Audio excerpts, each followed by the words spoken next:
out here. It's Friday, July 25th, 2025. What is happening? It is Peaches. I'm excited to try to get into this weekend as fast as possible. So many tickets we have given away, and I believe we still have quite a few more for Dropkick Murphys, Bad Religion, the Mainliners, live at the Portland Health Trust Amphitheater in Pocatello a week from today, August 1st. Very excited for that show. If you don't want to try to win tickets, if you just want to simply buy your tickets, make sure to go to the proper website. Go to etix.com. That's the website that the Portland Health Trust Amphitheater uses. I don't want you to buy, scam tickets. They turn out to be fake. I see all these comments from time to time about people getting scammed. They're like, I paid $70 for tickets and they're not even real. Don't end up like those people, okay? Don't fall for the scammers. Every single time I put a concert on our concert calendar at riverbendmediagroup.com, I always link to the right website.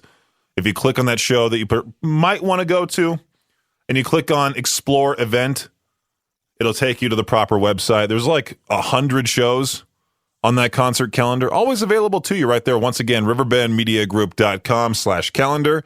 There's also a shortcut to it via the K-Bear, Alt, and Cannonball 101 apps. Just click on Concert Calendar. Next week, we'll be also giving away tickets once again for 311 Bad Flower and Sitting on Saturn. It's one ticket giveaway after the other. So, yeah, there you go. Listen out for that cue to call starting next week to win tickets for that. I'll give away some more pairs for Dropkick Murphys, the Mainliners, Bad Religion at the Port a week from today, Friday, August 1st. If you overall just want to get a hold of me, you can over at 208-535-1015. I have some pretty fun things to talk about here towards the beginning part of the show. We'll get to it here in just a few on K-Bear 101. With all the AI, the free AI software that people can use nowadays, and you're an overall giant celebrity, of course, people are going to make AI edits of you. It's going to happen, okay? As long as it's not like somebody trying to persuade people that the AI video is real. I don't think anybody's going to think LeBron James is pregnant. There might be some people out there, but overall, anyway, LeBron reportedly sent cease and desist orders over bizarre AI videos depicting him as pregnant.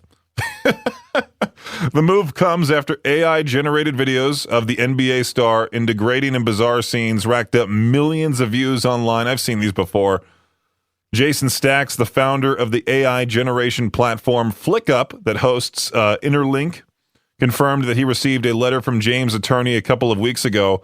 I feel like LeBron's one of those dudes that really doesn't have a sense of humor. Like, he has a sense of humor if it's insulting somebody else, but if it's him, you crossed the line there. And I was talking about it with Maddie at the front desk when she was sitting at the front desk at the time. I was like, hey, if somebody made an AI edit of me doing that type of thing or just like that, I wouldn't really care. It's just funny. But at the same time, like, I don't know. LeBron is the most famous you can be. Everyone knows him around the world. People are going to say crazy things about him. People are going to post crazy edits of him. That's just how the internet is. Okay, I'm sure he keeps track of all the memes that are made about him too, but to send a cease and desist over AI videos depicting him as pregnant, I mean, come on. That's not all that bad compared to some of the other stuff I have seen personally on my Instagram Reels feed. This was a weird headline to see this morning. Mario, Princess Peach, you think they're in a relationship, right? Well, Nintendo just said, hey, they're not romantically involved with each other at all.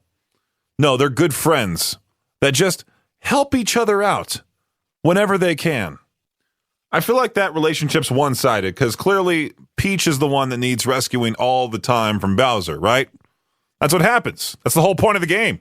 You play as Mario and Luigi, you go and rescue Peach, and that's it. And so I guess a lot of people were upset online. IGN posted a whole article about it.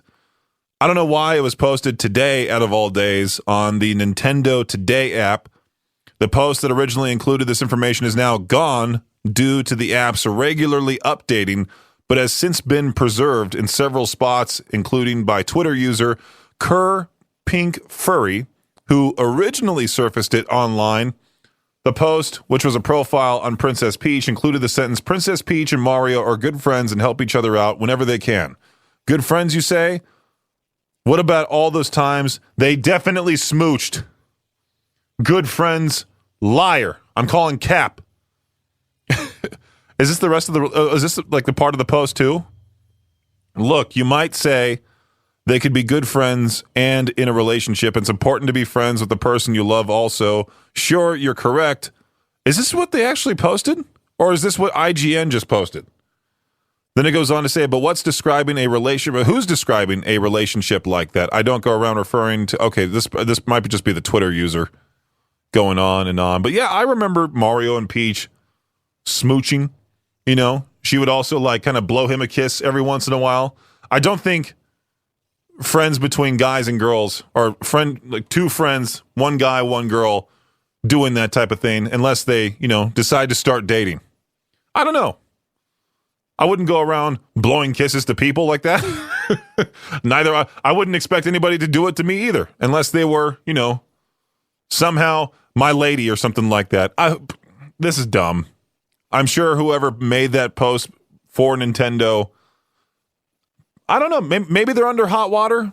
Who knows? If I worked for Nintendo and I was on this Nintendo Today app as a writer, I'd start posting random crap because apparently people are paying attention to that. Peach's Pit Party on K-Bear 101. I was sitting there in the Cannonball studio earlier this morning, pre-recording the weekend shows, and Justin Pierce from 105 The Hawk, he tapped on the glass of the Cannonball studio door, opened it up, and then told me he reminded me about the story of how Hulk Hogan supposedly auditioned to be the new bassist for Metallica back when they were trying to find a replacement for Cliff Burton. So this is what Hulk Hogan...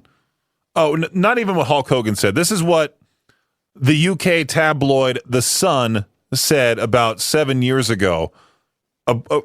Supposedly, this is from Hulk Hogan himself. I used to be a session musician before I was a wrestler. I played bass guitar. I was big pals with Lars Ulrich, and he asked me if I wanted to play bass with Metallica in the early days, but it didn't work out. The story got really big. Even Howard Stern caught wind of it. So, of course, the next time Lars Ulrich was in studio, Stern asked him about it. Lars's response was basically, Hulk who? Lars said he'd never met the guy. So, naturally, when Hulk was called out on his lies, he changed his story a bit, as noted during this interview with Noisy on Hulk's music ventures. I heard that Metallica needed a bass player, and brother, I was writing letters, made a tape of myself playing, and sent it to their management company. Kept making calls, trying to get through. I tried for 2 weeks. Never heard a word back from them either. I was hoping for a call from them, but never got one. All the haters were like, you never auditioned for Metallica. Of course I didn't, but I tried. It's what he said. So he went from big pals with Lars to going, of course I never actually auditioned. Good stuff there. Towards the end, he was called out on a whole bunch of lies, but still, nonetheless, a legend when it comes to wrestling. He, like I said yesterday, the first main superstar. It sucks I never got the chance to meet him. It would have been awesome. I completely forgot. Wasn't there something else? Oh, yeah. No, recently, Hogan was, Bubba the Love Sponge down in Florida. It was a couple weeks back on the Noon Hour of Madness and Mayhem we talked about this, where Bubba the Love Sponge was saying, hey, like, there was this botched surgery that Hogan had, and he couldn't speak because his trachea was all messed up or something like that, and lo and behold, Hogan passed away from cardiac arrest. But, he was getting up there in age. Steroids, man, don't do them. All those wrestlers from back in the day, they died pretty early on. I mean, 71, still a fairly long life, but feel bad. I feel bad for the Hulkster. I feel bad for his family. We lost the legendary wrestler. I was just laughing because I could only imagine Hulk Hogan being the bass player for Metallica. How awful yet awesome that would have been. As you may remember, the world of Little League Baseball was rocked earlier this week. I talked about this when a 12-year-old player named Marco Rocco was suspended from a playoff game for flipping his bat after hitting a game-winning home run. In response to the suspension, Marco's dad lawyered up and requested an emergency temporary restraining order. that would allow Marco to play in the New Jersey State tournament that started yesterday. The legal shenanigans worked as a judge ruled hours before the scheduled game that Marco could play, even though there's strong video evidence that shows Marco is, in fact, a bat flipper. For the second practice in a row, Detroit Lions head coach Dan Campbell sent the players home early for misbehaving. On Tuesday, he pulled the plug because some players were being over-aggressive with their tackling. Yesterday, he ended practice early because of on-field fights. The team will be back on the field today, and we'll see if they can get a full practice session in before things go off the rails. Washington Commanders linebacker Bobby Wagner is the latest athlete to invest in the WNBA. Wagner, who spent 10 seasons playing for the Seattle Seahawks, has joined the ownership group of the Seattle Storm. Wagner says, I've always watched from afar being in Seattle, so I'm really excited to be a part of the growth, stay connected to a community that I still love. Wagner joins Tom Brady, Dwayne Wade, Alex Rodriguez, and Magic Johnson with stakes in WNBA teams. And why not do a fourth story, huh? Bill Belichick hasn't coached a single down of college football yet, but he's already rewriting football history at the University of North Carolina. The Tar Heels have sold out every home game for the 2025 season, the earliest full sellout ever.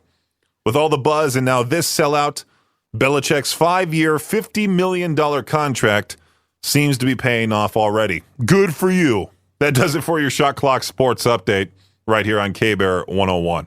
I didn't realize the original Happy Gilmore movie was that old.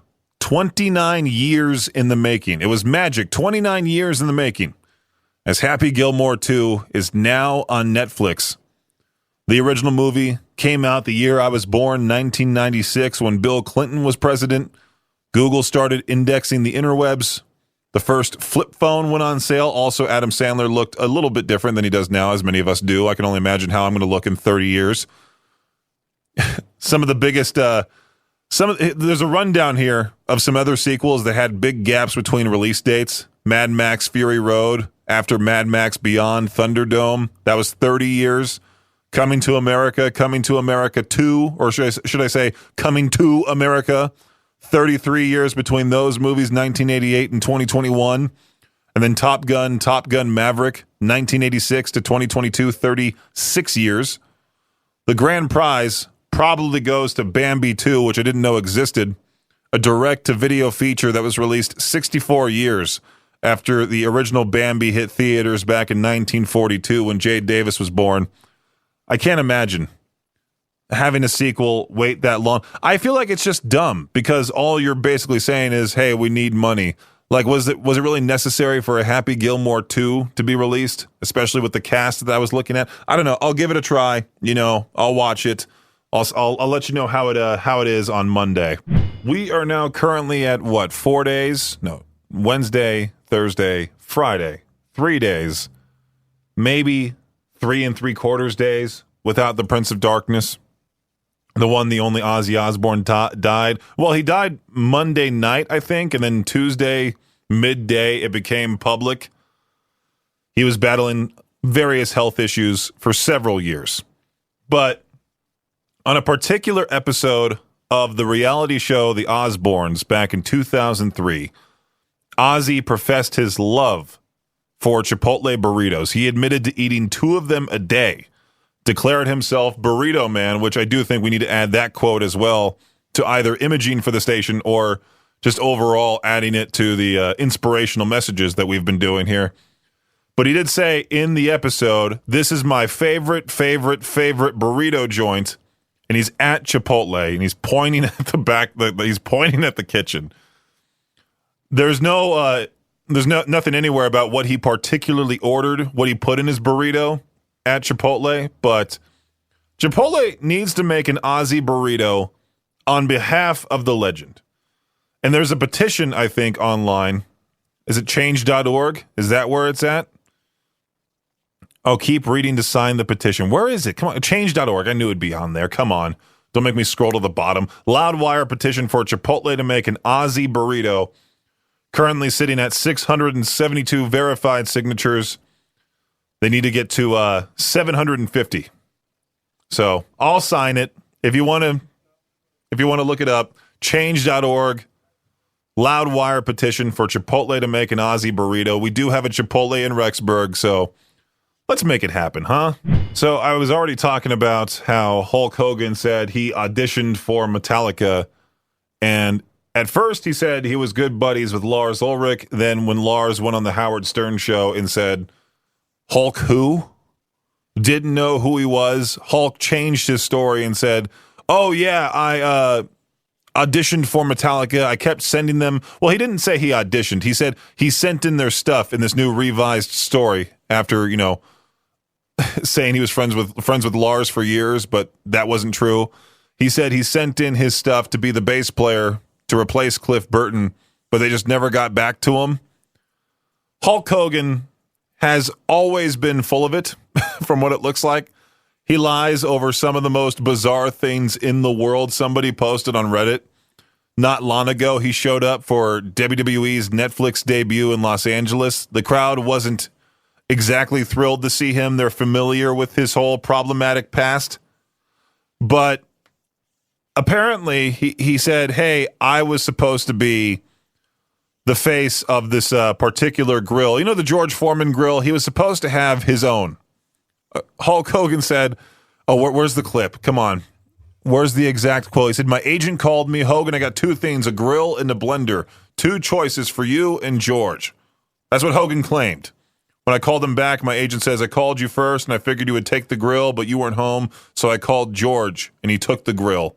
So he was one missed phone call away, according to Hulk, of having a Hulk Hogan grill and not the famous George Foreman grill. However, Pablo Torre digs around. I don't know who Pablo Torre is, just says that here in the article. Digs around and finds out that Hulk Hogan is telling an absolute fib. First, he receives a statement from the family of the Foreman Grill's investors, Michael Boehm, on his podcast. There, they debunk the Hogan's claim George Foreman was the only celebrity their dad approached about endorsing the grill. The guy's family wrote, we don't know who started the story about Hulk Hogan being approached, but it isn't accurate. I feel like a Hulk Hogan grill would be funny.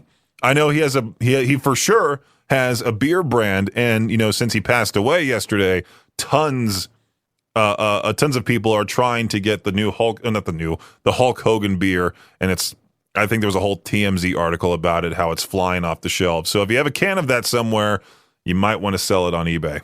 I'm honestly so glad I haven't seen another one of those Coldplay kiss cam scandal memes in quite a while now. Ever since we had the tragic passing of Ozzy and Hulk Hogan, my feeds have been filled with posts all about either one of those legends.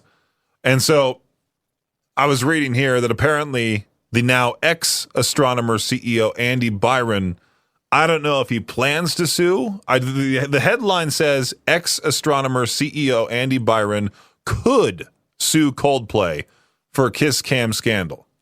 Last week at a Coldplay gig in Boston, Chris Martin fired up that iconic Jumbotron song, and boom, it's time for the kiss cam. What does the screen show? The tech tycoon CEO Andy Byron embracing his HR exec or something like that, Kristen Cabot. They duck, they hide. Chris Martin says either they're having an affair or they're just very shy. Well, that half-second cuddle turned into internet magnifying glass mania. Over 344 million views later, both executives are out of Astronomer.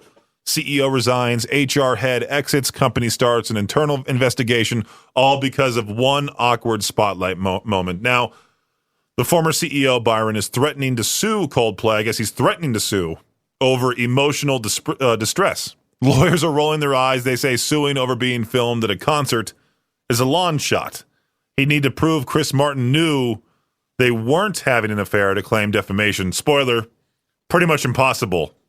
Also, sorry, Andy, there's no expectation of privacy when you're in front of 65,000 fans, dozens of cameras as well. So he lost his job. His viral stardom is basically courtroom fodder. And if he sues, you just granted everybody a whole new season of memes, really. That's all that there is to it. You got to be careful when the Google Street View car drives in your neighborhood. I mean, you can be funny with it, but if you're going to pop up naked just in your yard, like if you're going to be in your yard naked, and the Google Street View van with car thing with the camera on it drives by, it could capture you and put you on Google Street View just 100% naked. This Argentinian man captured naked in his yard by a Google Street View car has been awarded compensation by a court after his bare behind was splashed over the internet for all to see. The policeman, is he a policeman? The policeman had sought payment from the internet giant for harm to his dignity, arguing he was behind a 2-meter wall when a Google camera captured him in the buff from behind in a small Argentina town. Small town Argentina. This happened back in 2017. His house number and street name were also laid bare, broadcast on Argentine TV covering the story, shared widely on social media. The man claimed the invasion exposed him to ridicule at work and among his neighbors. Another court last year dismissed this man's claims for damages, ruling he only had himself to blame for walking around in inappropriate conditions in the garden of his home. Google, for its part, claimed the perimeter wall was not high enough. Appeals judges, however, concluded the man's dignity had been flagrantly violated and awarded him an amount in Argentine pesos equivalent to about $12,500 payable by Google. So at least he got some money. I mean, this is an 8-year case, and he's just now getting some cash back. I mean, you're allowed to be naked in your yard, 100%. Totally. And I 100% know what it's like to have a wall, have a fence that's not tall enough. Bathroom stalls, my head peeks over all the time. People think I'm staring down at them. No, it just happens. Bathroom stalls not tall enough. Backyard fences not tall enough. God, I remember the one time I was walking in my parents' side yard, and I was like, you know when like you think and your face just stares in one direction and you don't necessarily know, you kind of go in like you kind of go into automatic mode, and like you could be staring at somebody you just don't even know because you're so deep in thought. Well, that's what happened to me. Is I was going to the side yard, I was just deep in thought, and all of a sudden I come back to realization that I was staring from the wall to my parents' neighbor's house, and she was in the middle of changing. And it's an old woman. Shout out Miss Nancy. She does the whole cover up thing. I'm like, oh my God. And so I run back inside. I have not talked about it with her ever. Just one of those times, Hopefully Victor is tuned in right now, because I think I found what we're going to try next on the air. This company called Rewind. Not exactly sure what they put out there. Rewind company. Let's see what they are all about. No, Rewind. Are they a snack company?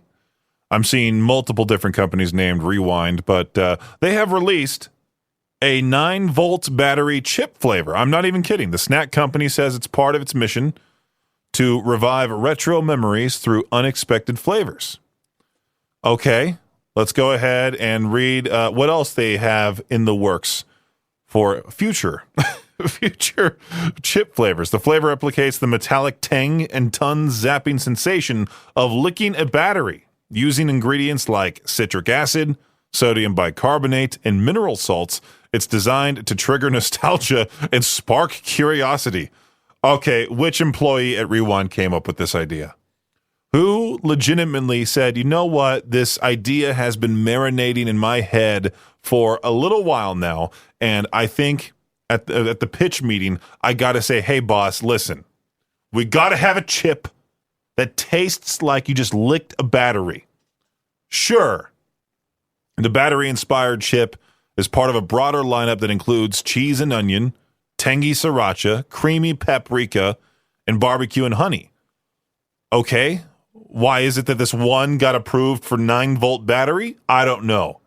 Says here, Rewind positions itself as a nostalgia-first brand with modern twists. Some lady that's like the head of creative and design said the brand wanted to start strong with a delicious tribute to a weird universal memory. Again, I'm talking about it, so the marketing, I mean, where can I buy this? Can I buy it off of the website? Can I buy it in stores? Does it say anywhere? Doesn't say. The company did, however, make it clear that despite the new chip flavor, they don't recommend or condone licking, biting, or otherwise ingesting real batteries. But where's the link to buy it? I'm sure this is going to be one of those things where it's going to be available online, limited time, and it's going to sell out within the first 10 seconds. I really wanted to try this. I really wanted to see if these chips would shock my mouth. Well, Japan has a bizarre and dangerous problem on its hands, and it's all because of those toy-filled claw machines. Authorities are scrambling after making a shocking discovery. It turns out that up to 16,000 plastic toy revolvers, which were dispensed by claw machines, might actually be able to fire real bullets. The toy in question is called the Real Gimmick Mini Revolver. It looks like a harmless, brightly colored plastic gun, even comes with 8 plastic pellets for play. But Japan's National Police Agency says the design is so precise it could be modified or even used as is to fire live ammunition. The toys were imported from China, distributed all over Japan. They were marketed to kids 12 and up, but now they're being treated as illegal firearms in Japan. The police say the toy's hammer and barrel are made of materials strong enough to handle small caliber bullets. Not only that, police are saying that they're trying to fire one could send the bullet in a random direction or cause the toy to explode in your hand. An extreme game of Russian roulette. 100%. Authorities are urging anyone who has one of these toy guns to turn it into police immediately. Imagine that being like your home defense. You just have that plastic, brightly colored gun. I feel like if you were to have a home invader and they see you holding that gun, pointing it at them, they're like, come on, that thing can't shoot real bullets. And you're like, think again. You shoot them in the coolest way possible. Knowing me, if I had one of these guns and tried firing a real bullet, I would be that guy who's, it would explode and my hand would be off. If you missed out on either ticket giveaway this week, well, there's always next week for a different show. 311 Bad Flower, sitting on Saturn, live at the Portneuf Health Trust Amphitheater. Is that August 16th? There's so many shows coming up. It's hard. It's really hard to memorize these dates. And I should have had our concert calendar pulled up. Always available at riverbendmediagroup.com/calendar. Let me just type in the keyword 311 there. And yeah, it is. I'm right. August 16th. All right. If you want to win tickets to that show, it's going to be a fun time. 311 Bad Flower, sitting on Saturn. Listen all next week, starting on Monday, going to Friday. Be caller 20 when you hear that cue to call at 208-535-1015. You can actually sign up right now within the channel apps, K-Bear, Alt, and Cannonball. There should be the 311. It should say 311 on the menu. Click on that. It'll take you directly to the form to also put your name in for the drawing we'll be doing as well next week. 311 Bad Flower, sitting on Saturn, bringing the Unity Tour 2025 to the Portneuf Health Trust Amphitheater on August 16th. We want you to be there. I mentioned it a tad bit ago about Hulk Hogan's beer flying off of shelves because of his passing. And I heard Justin from 105 The Hawk talking about different fun facts about the legend himself, Hulk Hogan. And I didn't even know this was a thing. Knowing the wrestling fan that I was back in those days, you think I would have begged my parents to get me one of these, the Hulkster cheeseburgers. They were available for sale from 2007 to around 2011. Frozen, pre-cooked burgers on a bun, endorsed by Hulk Hogan in the classic red and yellow. The burger itself was dubiously